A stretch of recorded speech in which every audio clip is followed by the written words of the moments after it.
بسم اللہ الرحمن الرحیم نحمدہ ونصلی علی رسولہ الکریم اما بعد اعوذ باللہ من الشیطان الرجیم بسم اللہ الرحمن الرحیم ان ھذا القرآن یہدی للتی ہی اقوم ویبشر المؤمنین الذین یعملون الصالحات ان لهم اجرا حسنا وقال النبی صلی اللہ علیہ وسلم انما حملۃ القرآن مع الکرام البررہ صدق اللہ العظیم وصدق رسولہ النبی الکریم۔ صدر محترم، مسجد حاضہ کے ذمہ داران، اہلیان محلہ اور عزیز بچوں، اللہ پاک کا بے پناہ کرم اور احسان ہے کہ اللہ پاک نے اپنا پسندیدہ دین ہمیں عطا کیا ہے۔ اللہ تعالیٰ نے ہمیں ایسی کتاب عطا کی ہے جو کتاب کلام الہی کہلاتی ہے۔ ماضی میں حضرت موسیٰ علیہ السلام کو اللہ پاک نے توریت عطا کی، حضرت داؤد علیہ السلام کو زبور عطا کی، اور حضرت عیسیٰ علیہ السلام کو اللہ پاک نے انجیل عطا کی، اور بھی بہت سارے انبیاء کرام ہیں جنہیں اللہ پاک نے مختلف صحیفے عطا فرمائے۔ لیکن یہ تمام کتابیں، توریت ہو، زبور ہو، انجیل ہو، یا دیگر انبیاء کرام علیہم السلام کو جو صحیفے عطا کیے گئے، ان سب کے متعلق علماء نے لکھا ہے کہ یہ سب کے سب کتاب الہی ہیں۔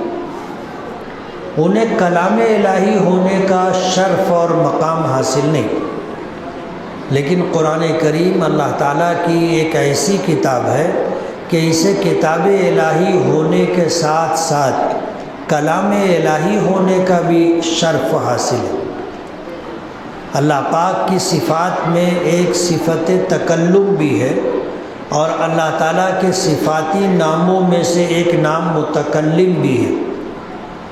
ہم جس پروردگار کی عبادت کرتے ہیں، جسے اپنا رب، اپنا معبود، اپنا الہ مانتے ہیں، وہ گونگا نہیں ہے۔ جیسے اور لوگوں کے معبود گونگے ہوتے ہیں، پتھر کی مورتی ہوتی ہے، وہ نہ بولتی ہے، نہ سنتی ہے، نہ دیکھتی ہے۔ ہمارا پروردگار ایسا نہیں، ہمارا پروردگار دیکھتا بھی ہے۔ اس کے صفاتی ناموں میں سے ایک نام بصیر بھی ہے۔ ہمارا پروردگار سنتا بھی ہے، اس کے ناموں میں سے ایک نام سمیع بھی ہے۔ ہمارا پروردگار سب کچھ جانتا بھی ہے، اس کے صفاتی ناموں میں علیم بھی ہے۔ اس کائنات میں جو کچھ ہوتا ہے، ایک ایک پل کی، ایک ایک چیز کی اسے خبر ہے۔ اس کے ناموں میں سے ایک نام خبیر بھی ہے۔ اللہ تعالیٰ کے 99 نام ہیں۔ 99 ناموں میں سے ایک نام اللہ تعالیٰ کا اسم ذاتی ہے، جو ہے اللہ۔ یہ اللہ تعالیٰ کا اسم ذاتی ہے، اور اس کے علاوہ اللہ تعالیٰ کے 98 نام یہ اللہ تعالیٰ کے صفاتی نام ہیں۔ یعنی ہمارا پروردگار دیکھتا بھی ہے، سنتا بھی ہے، جانتا بھی ہے، ذرے ذرے کی اسے خبر بھی ہے، اسے قدرت بھی ہے، ہر چیز پر قدرت ہے۔ ہمارا پروردگار اپاہج اور معذور نہیں ہے۔ اس کائنات میں اسی کا تصرف چلتا ہے، وہ جو چاہتا ہے وہ ہوتا ہے۔ ساری دنیا ایک طرف، جس میں چھوٹے بھی ہوں، بڑے بھی ہوں، امیر بھی ہوں، غریب بھی ہو، عالم بھی ہو، جاہل بھی ہو، حافظ بھی ہو، غیر حافظ بھی ہو، ساری دنیا ایک طرف، اور میرا پروردگار تنے تنہا ایک طرف۔ وہ جو چاہے گا وہی ہوگا، اس کے فیصلے کو دنیا کی کوئی طاقت بدل نہیں سکتی۔ ساری دنیا اکٹھی ہو جائے نا، ساری طاقتیں مل جائیں، لیکن ہوگا وہی جو میرا رب چاہے گا۔ ایسی قدرت ہے اس کے پاس۔ حدیث قدسی ہے، اللہ پاک فرماتے ہیں عبدی انت ترید، میرے بندے کچھ تو چاہتا ہے، وَأَنَا أُرِيد، اور کچھ میں چاہتا ہوں، وَلَا يَكُونُ إِلَّا مَا أُرِيد، لیکن اس کائنات میں ہوتا وہی ہے جو میں چاہتا ہوں۔ فَإِن سَلَّمْتَ لِي فِي مَا أُرِيد كَفَيْتُكَ فِي مَا تُرِيد، تو اگر میرے فیصلے کو قبول کر لے، تسلیم کر لے، تو میں تیرے تمام کاموں میں تیری کفایت کرتا ہوں، تیرے لیے میں کافی ہوں، کوئی تیرے ساتھ رہے نہ رہے، تیرے لیے میں کافی ہوں۔ فَإِن لَّمْ تُسَلِّمْ لِي فِي مَا أُرِيد أَتْعَبْتُكَ فِي مَا تُرِيد، جو میں چاہتا ہوں، جو میں کرتا ہوں، اگر تو اس کو قبول نہ کرے، اس کو نہ مانے، اس کو تسلیم نہ کرے، تو میں تجھے تیری چاہتوں میں تھکاتا ہوں۔ اَتْعَبْتُكَ فِي مَا تُرِيد، تیری چاہتوں میں تجھ کو تھکاتا ہوں۔ وَلَا يَكُونُ إِلَّا مَا أُرِيد، لیکن ہوتا وہی ہے جو میں چاہتا ہوں۔ ساری دنیا مل کر کے جو کرنا چاہے کرے، اور اتنی کوشش کرے، اتنی جد و جہد کرے کہ کرتے کرتے تھک جائے، اس کے بعد بھی ہوگا کیا؟ جو میرا پروردگار چاہے گا وہی ہوگا۔ حفظ قرآن پاک بھی اللہ کی عطا و بخشش ہے۔ کتنے ماں باپ ہیں جو چاہتے ہیں کہ ان کے بچے حافظ قرآن ہو جائیں، بڑی تمنا ہوتی، بڑی کوشش کرتے، لیکن ذالک فضل اللہ یؤتیہ من یشاء، یہ اللہ کا فضل ہے، اللہ جسے چاہتا ہے اسے عطا کرتا ہے۔ ہمارے چاہنے سے کچھ نہیں ہوگا، ہوگا وہی جو میرا رب چاہے گا۔ اللہ نے اس بچے کے لیے حافظ قرآن ہونا مقدر کیا تھا۔ یہ بچہ انگریزی تعلیم حاصل کرنے کے ساتھ دنیاوی تمام تر کاموں کے ساتھ کوشش کرتا رہا، اللہ کا فیصلہ تھا، اللہ نے فضل فرمایا، یہ بچہ حافظ قرآن ہو گیا۔ قرآن کریم کو یاد کرنا اللہ نے آسان کر دیا، آسان کر دیا، ورنہ اتنی ضخیم اور اتنی موٹی کتاب، اس کو کوئی زبانی یاد کرنا چاہے، اگر اللہ نہ چاہے تو بندہ یاد ہی نہیں کر سکتا۔ آج انسانوں کی لکھی ہوئی کتابیں لوگوں کو یاد نہیں۔ توریت کے حافظ آپ کو نہیں ملیں گے، حالانکہ وہ بھی کتاب الہی ہے۔ زبور کے حافظ آپ کو نہیں ملیں گے، حالانکہ وہ بھی کتاب الہی ہے۔ انجیل کے حافظ آپ کو نہیں ملیں گے، حالانکہ وہ بھی اللہ تعالیٰ کی نازل کردہ کتاب ہے۔ آسمانی صحیفوں کے حافظ آپ کو نہیں ملیں گے، لیکن قرآن کریم کے حافظوں کی تعداد پوری دنیا میں لاکھوں سے متجاوز ہے۔ آج ہمارے شہر میں بڑے مدرسے بھی ہیں اور چھوٹے مدرسے بھی ہیں، اور شاید ہی کوئی مسجد ایسی باقی ہوگی جہاں بچوں کو پڑھانے کے لیے مکتب نہ ہو۔ الحمدللہ آج سے 30-35 سال پہلے سے اس بات کی کوشش کی گئی کہ مالیگاؤں کی ہر مسجد میں مکتب ہو، کوشش کی گئی۔ آہستہ آہستہ یہ سلسلہ چلتا رہا، ایک مسجد میں مکتب قائم ہوا، پھر دیکھا اور مسجدوں میں مکتب قائم ہوا۔ آج الحمدللہ شاید کوئی مسجد ایسی ہوگی جہاں پہ مکتب نہ چلتا ہو۔ بہت ساری مسجدوں میں ایک وقت مکتب چلتا ہے، بہت ساری مسجدوں میں 2 وقت مکتب چلتا ہے، بہت ساری مسجدوں میں 3 وقت مکتب چلتا ہے، بہت ساری مسجدوں میں 4 وقت مکتب چلتا ہے۔ ہمارے وہ بچے جو دوپہر میں اسکول میں جاتے ہیں وہ صبح کے وقت مکتب میں آ کے پڑھتے ہیں، جو صبح میں اسکول جاتے ہیں وہ دوپہر کے وقت مکتب میں آ کے پڑھتے ہیں۔ اور کتنے بچے ایسے ہیں جو مغرب بعد پڑھنے آتے ہیں۔ کچھ ایسی مسجدیں ہیں جہاں عشاء کے بعد بھی مکتب چلتا ہے اور بڑی عمر کے لوگ مکتب میں آ کر کے ناظر قرآن پاک پڑھنے کی کوشش کرتے۔ ہمارے شہر پر اللہ پاک کا بہت بڑا کرم ہے۔ آج ہمارے اس شہر میں بچوں اور بچیوں کے جو مکتب اور مدرسے ہیں وہاں سے حفظ قرآن پاک کرنے والے بچے اور بچیوں کی تعداد 500 سے زیادہ ہے، 500 سے زیادہ۔ دیوبند جیسے شہر میں بھی اور بریلی جیسے شہر میں بھی اتنے بچے اور بچیاں حافظ نہیں ہوتے۔ آپ کو پتہ نہیں ہوگا، میرا آنا جانا رہتا ہے اور میں جانکاری معلومات لیتا رہتا ہوں۔ ابھی کل میں دیوبند سے واپس آیا، وہاں کی مجلس شورا میں جب رپورٹ آئی تو دارالعلوم دیوبند میں ایک کمیٹی ہے، رابطہ کمیٹی، جو پورے ہندوستان کے مدارس کو جوڑنے کا، مربوط کرنے کا کام کرتی ہے، ان کے لیے گائیڈ لائن جاری کرتی ہے کہ تمہیں کیا کرنا چاہیے۔ آج ملک میں جو لوگ برسر اقتدار ہیں، جو لوگ حکومت میں ہیں، وہ ہماری مسجدوں کو، مدرسوں کو، مکتبوں کو اور دینی تمام تر سر چشموں کو بند کرنا چاہتے ہیں۔ ان کی کوشش یہ ہے کہ ہندوستان میں مسلمان نہ رہ سکے، اور ان مدارس کے ذریعے سے، مکاتب کے ذریعے سے ہمارے اکابرین اور علماء یہ چاہتے ہیں کہ ہم اپنے بچوں کو سچا پکا مسلمان بنا کر کے رکھیں۔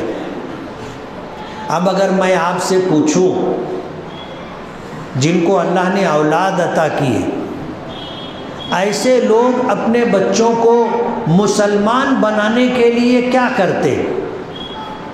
آپ کی کوئی کوشش ہے؟ ہمارے گھروں میں کوئی ایسا نظام نہیں۔ ہم اپنے بچوں کو مسلمان بنا کر کے رکھیں، سچا پکا مسلمان رہے اور مرتے دم تک ایمان پر قائم رہے۔ کون ماں باپ اس کی فکر کرتا ہے؟ کوئی ماں باپ اس کی فکر نہیں کرتا۔ ہمارے یہاں گھروں میں دینداری کا کوئی نظام نہیں ہے۔ ہم اتنا سمجھتے ہیں کہ ہم کتنا اچھا کما لیں، اپنے بچوں کو اچھا کھلا دیں، اچھا پہنا دیں، اچھی سواری دے دیں، اچھا گھر بنا کر کے دے دیں، اچھا کاروبار لگا کر کے دے دیں۔ یہ ماں باپ کی فکر ہوتی ہے، لیکن ماں باپ کی یہ فکر نہیں ہوتی کہ میرا بچہ اللہ کو ماننے والا، اللہ کو جاننے والا، نبیوں پر ایمان رکھنے والا، 5 وقتہ نمازی اور کتاب و سنت کے مطابق زندگی گزارنے والا ہو۔ کون ماں باپ اس کی فکر کرتے ہیں؟ ہمارے دشمن یہ چاہتے ہیں کہ ہماری اولادیں مسلمان نہ رہے، لیکن ہم لوگ ایک دم مطمئن بیٹھے۔ ہم ایسا سمجھتے ہیں کہ جیسے جانور اپنے بچوں کو کھلا لیتا ہے، پلا لیتا ہے، وہ بڑے ہو جاتے ہیں، ہمارا کام بھی اتنا ہی ہے کہ ہم اپنے بچوں کو اچھا کھلا دیں، اچھا پہنا دیں، اچھی سواری دلا دیں، اچھا کاروبار لگا دیں، اچھا گھر بنا کر کے دے دیں، بس ہمارا کام ختم۔ یہ کام تو جانور بھی کرتے۔ یہ کام تو جانور بھی کرتے، ہم نے اگر یہ کر کے دیا تو کون سا تیر مار لیا؟ بلکہ ہم سے زیادہ اچھا جانور لوگ کرتے اپنے بچوں کی پرورش۔ جانوروں کے گھونسلے آپ دیکھ لو، اتنا شاندار گھونسلہ بناتے ہیں کہ ہم نہیں بنا سکتے، ہم نہیں بنا سکتے۔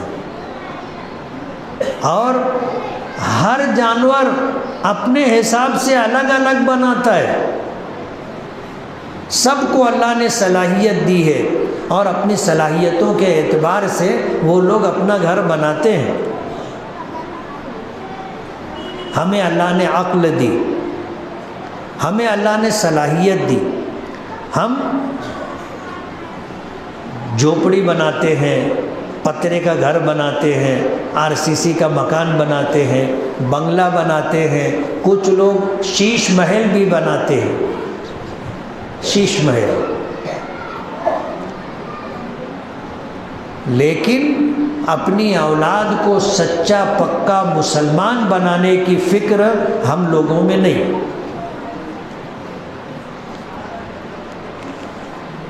جبکہ یہ ہماری ذمہ داری ہے۔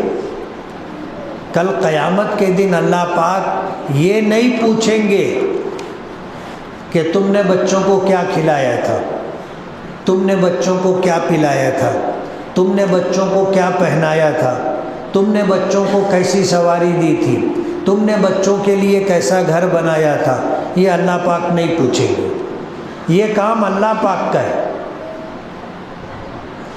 اللہ پاک کرتے ہیں۔ تم دیکھ لو کتنے ماں باپ غریب ہوتے ہیں، ان کے بچے مالدار ہو جاتے ہیں، تو کیا ماں باپ نے ان کو مالدار بنایا کیا؟ کتنے ماں باپ ایسے ہوتے ہیں کہ ان کی زندگی چھوٹے سے گھر میں، پترے کے گھر میں گزر جاتی ہے، ان کے بچے کوٹھی بناتے نا، بنگلہ بناتے، کوٹھی بناتے، تو کیا ماں باپ نے بنا کے دیا کیا؟ کتنے ماں باپ ایسے ہوتے ہیں جو دوسروں کے یہاں مزدوری کرتے رہتے، لیکن ان کی اولاد کو اللہ دولت دیتا ہے، وہ کاروبار کرتے ہیں، سیٹھ بن کر، امیر بن کے زندگی گزارتے، ان کے یہاں دوسرے لوگ کام کرتے، نوکری کرتے، مزدوری کرتے۔ یہ ذمہ داری تو اللہ نے لے رکھی۔ وَمَا مِن دَابَّةٍ فِي الْأَرْضِ إِلَّا عَلَى اللَّهِ رِزْقُهَا۔ روئے زمین پر جتنی مخلوقات ہیں، سب کو پالنے کی، سب کو روزی دینے کی ذمہ داری اللہ نے اپنے اوپر لے رکھی۔ اللہ سب کو پالتا ہے، سب کو کھلاتا ہے، سب کو پلاتا ہے۔ اور ہم لوگ کہتے ہیں نا، اللہ بھوکا اٹھاتا ہے، بھوکا سلاتا نہیں ہے، سب کو کھلاتا ہے۔ اور کہتے ہیں نا، جس کا کوئی نہ ہو اس کا خدا ہوتا ہے۔ یتیم بھی پرورش پا جاتے، مسکین بھی پرورش پا جاتے، بے سہارا، بے کس، بے بس، سب کو اللہ پالتے۔ اللہ یہ نہیں پوچھے گا کہ تم نے بچوں کو کیا کھلایا تھا یا اچھا کیوں نہیں کھلایا تھا، نہیں پوچھیں گے۔ کیا پہنایا تھا اور کیسا پہنایا تھا، اللہ پاک نہیں پوچھیں گے۔ آج تو بڑے بڑے برانڈ ہیں نا، اللہ تعالیٰ یہ نہیں پوچھیں گے ریمنڈ کا پہنائے تھے کیا، نہیں پوچھیں گے اللہ پاک۔ اللہ یہ سوال نہیں کریں گے، یہ سوال کریں گے کہ ہم نے تم کو اولاد کی نعمت عطا کی تھی، تم نے انہیں سچا پکا مسلمان بنانے کے لیے کیا کیا تھا؟ یہ اولاد کا حق ہے، اولاد کا حق ہے۔ اور یہ اولاد کل قیامت کے دن میدان محشر میں اپنا حق مانگنے کے لیے کھڑی ہوگی کہ ہمارے ماں باپ نے ہمیں کھلایا بھی، پلایا بھی، پہنایا بھی، اچھی سواری بھی دی، اچھا مکان بھی دیا، لیکن دین نہیں دیا، دین اسلام، سچا پکا مسلمان نہیں بنایا۔ کل جب ہماری اولادیں اللہ کی نافرمانی کر کے، ایمان سے محروم ہو کر کے، اللہ کو ناراض کر کے جہنم میں جائے گی تو اکیلے نہیں جائے گی، اکیلے نہیں جائے گی۔ ایمان سے محروم، اعمال سے محروم، سنتوں سے محروم، اللہ کو ناراض کر کے جب جہنم میں جائے گی تو یہ اپنے ساتھ اپنے ماں باپ کو بھی لے کے جائے گی کہ آپ نے ان کی گود میں ہمیں ڈالا تھا، انہوں نے اے اللہ تیری پہچان نہیں کروائی تھی، تیرا تعارف نہیں کرایا تھا، تیری رحمت اور تیرے عذاب سے ہم کو واقف نہیں کرایا تھا، تیرے نبی کی محبت اور تیرے نبی کی سنت سے ہم کو واقف نہیں کرایا تھا۔ اگر یہ دنیا میں ہم کو یہ راستہ بتا دیتے تو آج ہم جہنم میں نہیں جاتے، اس لیے ہم اکیلے نہیں جائیں گے، ہمارے ساتھ ان کو لگاؤ۔ اور ظاہر بات ہے ان کا حق تھا، ہم نے حق ادا نہیں کیا، اللہ نے ہم کو ذمہ داری دی تھی، ہم نے ذمہ داری پوری نہیں کی، تو اولاد اپنے ساتھ اپنے ماں باپ کو بھی جہنم میں لے کے جائے گی۔ علماء نے لکھا ہے کہ ایک عورت جب جہنم میں جائے گی تو اپنے ساتھ 4 مردوں کو جہنم میں لے کے جائے گی، اپنے باپ کو، اپنے شوہر کو، اپنے بھائی کو، اپنے بیٹے کو، 4 مردوں کو جہنم میں لے کے جائے گی کہ انہوں نے، ان کی ذمہ داری تھی ہم کو سچا پکا مسلمان بنانا، اسلام کا تعارف، اللہ کی پہچان، نبی کی محبت، یہ سب کچھ کر کے دینا ان کی ذمہ داری تھی۔ باپ نے اپنا حق ادا نہیں کیا، شوہر نے اپنا حق ادا نہیں کیا، بھائی نے اپنا حق ادا نہیں کیا، بیٹے نے حق ادا نہیں کیا، 4 لوگوں کو اپنے ساتھ جہنم میں لے کے جائے گی۔ اپنے بچوں کو سچا پکا مسلمان بنانا ہم میں سے ہر ایک کی ذمہ داری ہے۔ بعض لوگ کہتے ہیں بولے سنتے نہیں بچے، مانتے نہیں بچے، جبکہ بہت ساری بات دین کو چھوڑ کر کے، نماز کو چھوڑ کر کے، احکام الہی کے ماننے کو، حضور کی سنتوں پر عمل کرنے کو چھوڑ کر ماں باپ اپنی اولاد سے بہت کچھ منوا لیتے اور بچے مانتے بھی ہیں۔ تمہارے بچے نماز نہیں پڑھتے، بولے مانتے نہیں، سنتے نہیں۔ یہ عذر اللہ کے یہاں قبول نہیں ہوگا۔ اپنے بچوں کو سچا پکا مسلمان بنانا ہر ماں باپ کی ذمہ داری۔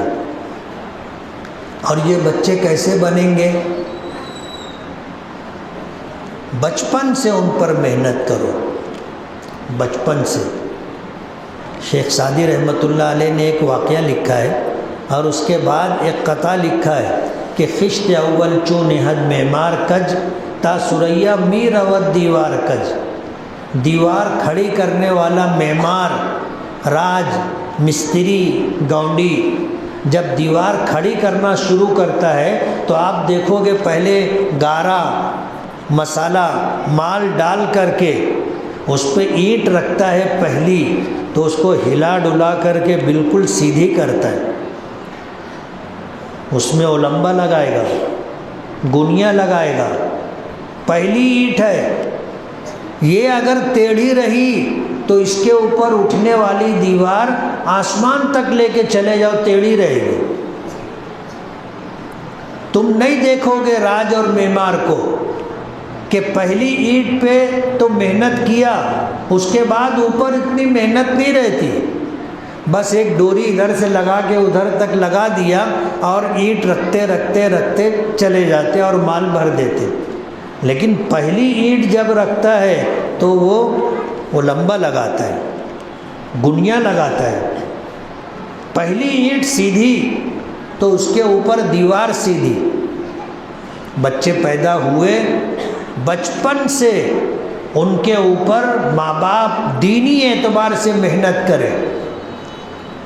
آج دنیا میں جو لوگ مرتد ہوتے ہیں، اسلام چھوڑ کر کے چلے جاتے، لڑکیاں ہماری بہنیں اور بیٹیاں غیر مسلموں کے عشق میں پڑ کر کے اسلام چھوڑ کر کے چلی جاتی، آئے دن یہ خبر ہم لوگ سنتے رہتے۔ آپ سنتے کہ نہیں سنتے معلوم نہیں، پچھلے اسی جنوری کے مہینے میں 2 لڑکیاں مالیگاؤں کی غیر مسلموں کے ساتھ چلی گئی۔ ایسی لڑکیوں کو جب جا کر کے ان کو سمجھاؤ تو معلوم پڑتا ہے کہ مذہبی اعتبار سے، اسلام کے اعتبار سے، ایمان کے اعتبار سے ان کی معلومات زیرو ہے، کچھ پتہ نہیں ان کو۔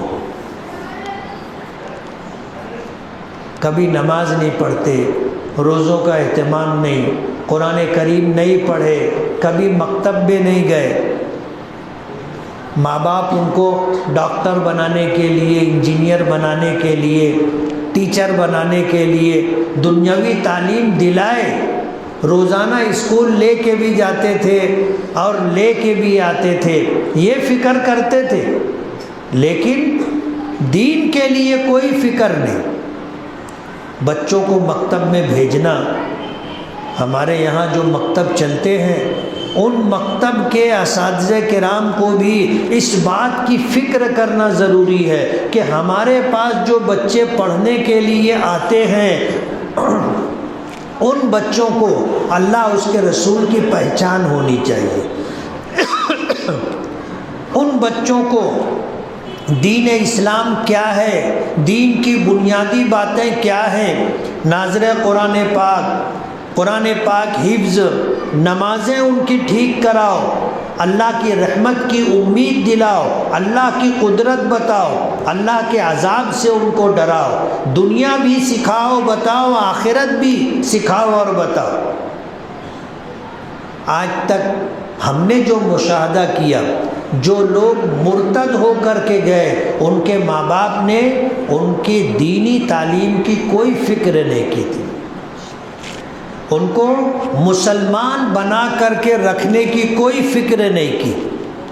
ظاہر بات ہے جب ان کو معلوم ہی نہیں ہے کہ میں مسلمان ہوں اور مسلمان کس کو کہتے ہیں، میرا مذہب اسلام ہے، اسلام کیا ہے، ان کو پتہ ہی نہیں ہے، تو کہاں سے وہ اسلام پہ باقی رہیں گے اور ان کو مسلمان ہونے کا کہاں احساس ہوگا؟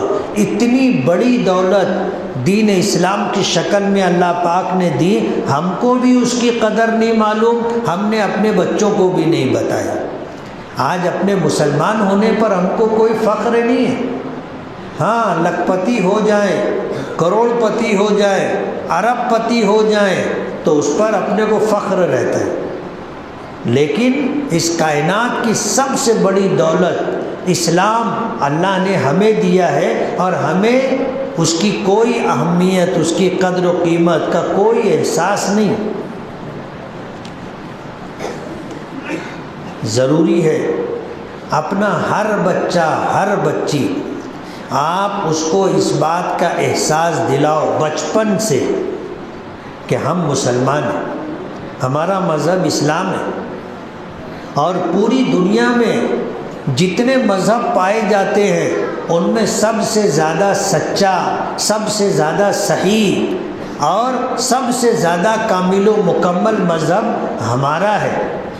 ہمارا مذہب تو ہم کو تھوکنے کا بھی سلیقہ سکھاتا نا، ہمارا مذہب تو ہم کو پیشاب پاخانہ کرنے کا بھی سلیقہ طریقہ بتاتا ہے، کھانے کا طریقہ، پینے کا طریقہ، سونے کا طریقہ، چلنے کا طریقہ، اٹھنے کا طریقہ، بیٹھنے کا طریقہ سب سکھاتا ہے۔ دنیا کا کوئی مذہب یہ تعلیم نہیں دیتا۔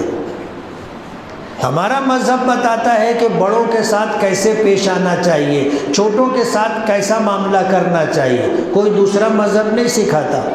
آج دوسرے مذہب میں جو لوگ اس طرح کی بات کرتے ہیں وہ اسلام کی بات اپنے ماننے والوں کو بتاتے ہیں، ان کے دھرم میں، ان کے مذہب میں ایسی کوئی بات نہیں ہے، اور ہم ہیں کہ ہم کو اپنے مذہب کی معلومات ہی نہیں۔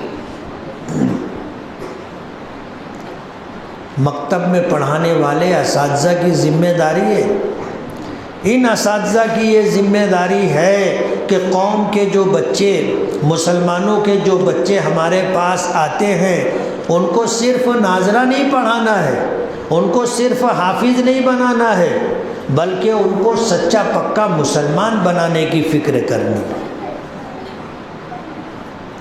انہیں یہ بتانا ہے کہ ہم مسلمان ہیں۔ آج آشرم میں کہو، ہندو اسکولوں میں کہو، چرچ اور ان کے تحت چلنے والی اسکولوں میں کہو، اپنے یہاں آنے والے بچوں کو وہ مذہب کی بنیادی باتیں بتاتے ہیں، اور ہمارے بچے جو وہاں پڑھنے جاتے ہیں ان سے بھی یہ وندے ماترم اور یہ وہ سوریہ نمسکار یہ سب کرواتے ہیں وہ لوگ، اور ہمارے یہاں اس کی کوئی فکر نہیں۔ ہمارا بچہ ایسے بڑا ہوتا ہے جیسے جانوروں کے بچے کھا پی کے بڑے ہوتے ہیں۔ اس لیے اللہ نے اگر اولاد دی ہے تو ماں باپ کی ذمہ داری ہے کہ وہ اپنے بچوں کو سچا پکا مسلمان بنائیں، اور اگر نہیں بنایا تو یہ بچے کل جب میدان محشر میں اللہ کے عتاب کا شکار ہوں گے اور ان کو جہنم میں ڈالنے کا فیصلہ ہوگا تو وہ اکیلے نہیں جائیں گے، ہم کو لے کے جائیں گے۔ اس بات کی فکر کرنا ضروری ہے۔ قابل مبارکباد ہے وہ ماں باپ جو اپنے بچوں کی دینی تربیت کی، تعلیم کی فکر کرتے اور اپنے گھر کے ماحول کو دینی ماحول بنانے کی فکر کرتے، خود بھی نماز پڑھتے ہیں، اپنے بچوں اور بچیوں سے بھی نماز پڑھواتے ہیں، خود بھی روزہ رکھتے ہیں، اپنے بچوں اور بچیوں سے بھی روزہ رکھواتے ہیں، خود بھی سچ بولتے ہیں، اپنے بچوں کو بھی سچ بولنے کی عادت ڈلواتے ہیں، جھوٹ سے بچنا، چغل خوری سے بچنا، غیبت سے بچنا، بد نگاہی سے بچنا، گالی دینے سے بچنا، یہ سب سکھاتے ہیں، اس کی بچوں کی تربیت کرتے، مبارکباد کے مستحق ہیں۔ آپ اپنا فرض منصبی ادا کر رہے ہو، آپ اپنے بچوں کا حق ادا کر رہے ہو۔ کل یہ بچے آپ کی تعلیم و تربیت سے جب جنت میں جانے لگیں گے تو آپ کو چھوڑ کر کے نہیں جائیں گے، جیسے جہنم میں جا رہے تھے تو لے کے جا رہے تھے، ایسے ہی جب جنت میں جانے لگیں گے تو اپنے ماں باپ کو ساتھ میں لے جائیں گے۔ اولاد ماں باپ کی کمائی ہے، حضور نے فرمایا اولاد ماں باپ کی کمائی ہے۔ کارخانہ ہماری کمائی نہیں ہے، سائزنگ ہماری کمائی نہیں ہے، دکان ہماری کمائی نہیں ہے، اولاد ہماری کمائی ہے۔ یہ سرمایہ اللہ نے دیا ہے، یہ سرمایہ ایسا سرمایہ ہے کہ یہ تم کو تباہ و برباد بھی کر سکتا ہے اور تم کو کامیاب اور سرخرو بھی کر سکتا ہے۔ اللہ نے اولاد کی نعمت دی ہے، ان کی دینی تعلیم و تربیت کی فکر کرے۔ آج مکاتب میں، مدارس میں اسی بات کی کوشش کی جاتی ہے۔ اس لیے ہمیں سماج کے ذمہ داروں کو اس بات کی فکر کرنی چاہیے کہ یہ مدارس اور یہ مکاتب پوری توانائی کے ساتھ چلے، ان کی ہر ضرورت پوری کرنی چاہیے۔ یہ دین کے قلعے ہیں، یہیں سے اسلام محفوظ ہوگا اور یہیں سے ہماری نسلوں کو ایمان اور اسلام ملے گا۔ اس لیے ان کی حفاظت کی، ان کی آبیاری کی، ان کی ترقی کی، ان کی حفاظت کی فکر کرنا ہر مسلمان کی ذمہ داری ہے۔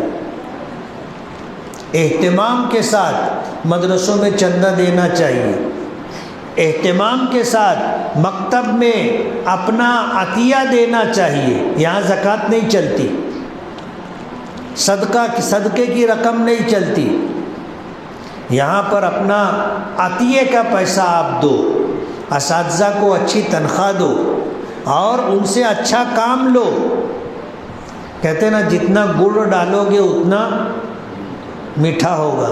اب گڑ نہیں ڈالو گے اور تم چاہو گے میٹھا ہو جائے تو ہوگا؟ کبھی نہیں ہوگا. ایسا سوچنے والے لوگ بے وقوف ہیں.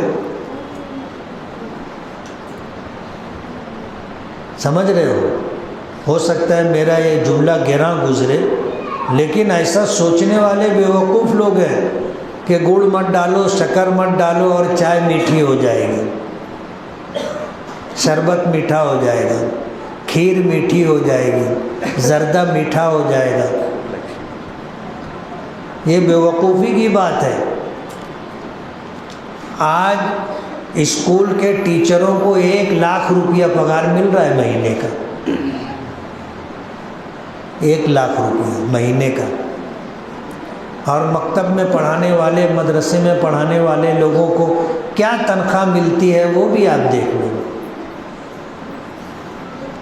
ہمارے نزدیک دنیاوی تعلیم کی اہمیت ہے، دینی تعلیم کی کوئی اہمیت نہیں. یہی وجہ ہے کہ دنیاوی تعلیم دینے والے جو اساتذہ ہیں ان کی تنخواہیں 1,00,000 روپیہ، اور دینی تعلیم دینے والے جو اساتذہ ہیں ان کی تنخواہ چند ہزار روپے.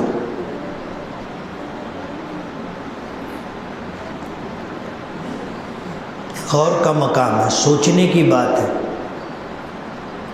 مکتب میں پڑھانے والے، دینی خدمت انجام دینے والوں کو اچھی تنخواہ دو، اچھی تنخواہ دو.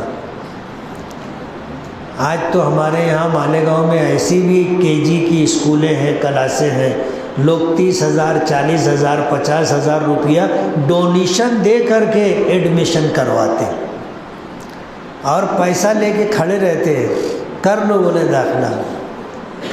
ڈونیشن اگر کم ہے تو بڑھا کے بولو وہ دے دیں گے. لیکن دینی تعلیم کے لیے ماں باپ کوئی فکر نہیں کرتے. خسر الدنیا والآخرہ. ایسا کرو گے ہمارے یہ بچے ضائع ہو جائیں گے، ہماری دنیا بھی برباد ہو جائے گی، آخرت بھی برباد ہو جائے گی. اس لیے مدارس اور مکاتب کا قیام ہندوستان کے موجودہ حالات میں ہماری سب سے بڑی ضرورت ہے، جس پر ہماری دنیا اور آخرت کی کامیابی موقوف ہے. تو اپنے بچوں کو دینی تعلیم و تربیت کی فکر ہماری ذمہ داری ہے. مکاتب قائم ہو، مدارس قائم ہو اور چلتے رہے اور اچھی طرح چلے، اس کی فکر سماج کو، مسلمانوں کو کرنا چاہیے. کریں گے انشاءاللہ. ماں باپ کو بھی ان کے نصیب سے دنیا ملتی ہے اور اولاد کو بھی ان کے نصیب سے دنیا ملتی ہے. اگر ماں باپ کے ہاتھ میں اولاد کا نصیب بنانا ہوتا تو کسی کا بچہ غریب نہیں رہتا، کسی کا بچہ غریب نہیں رہتا. لیکن مالداروں کو ہم نے غریب ہوتے دیکھا اور غریبوں کو ہم نے مالدار ہوتے دیکھا ہے. یہ تو اللہ کی قدرت ہے. اللہ نے جس کے لیے جو مقدر کر دیا وہ اس کو ملتا ہے. اس میں آدمی کا اپنا کوئی کمال نہیں ہے. بعض لوگ امیر ہو جاتے تو ان کو یہ لگتا ہے میں ایسا کیا تو ہو گیا، میں ویسا کیا تو کما لیا. ایسا کچھ بھی نہیں ہے. جب اللہ دینا چاہتا ہے تو آدمی مٹی کو ہاتھ لگاتا ہے تو بھی کماتا ہے نا، اور جب نہیں دینا چاہتا تو سونے کا کاروبار کرنے والے بھی ڈوب جاتے، دیوالیہ نکل جاتا. یہ تو اللہ کی قدرت ہے. اس لیے اپنی اولاد کی دنیا بناؤ، اس سے منع نہیں کیا گیا، لیکن دین کی فکر کرنا ہماری ذمہ داری ہے، ہمارا فرض ہے. اولاد کا ہم پر حق ہے، یہ کرنا پڑے گا. نہیں کرو گے تو کل بہت پچھتاؤ گے. میں مبارکباد دوں گا اس بچے کو کہ اس نے قرآن پاک حفظ کیا، اور بھی 7 بچے جنہوں نے ناظرہ قرآن پاک کی تکمیل کی، ان کے ماں باپ کو بھی مبارکباد دوں گا کہ انہوں نے اس کی فکر کی۔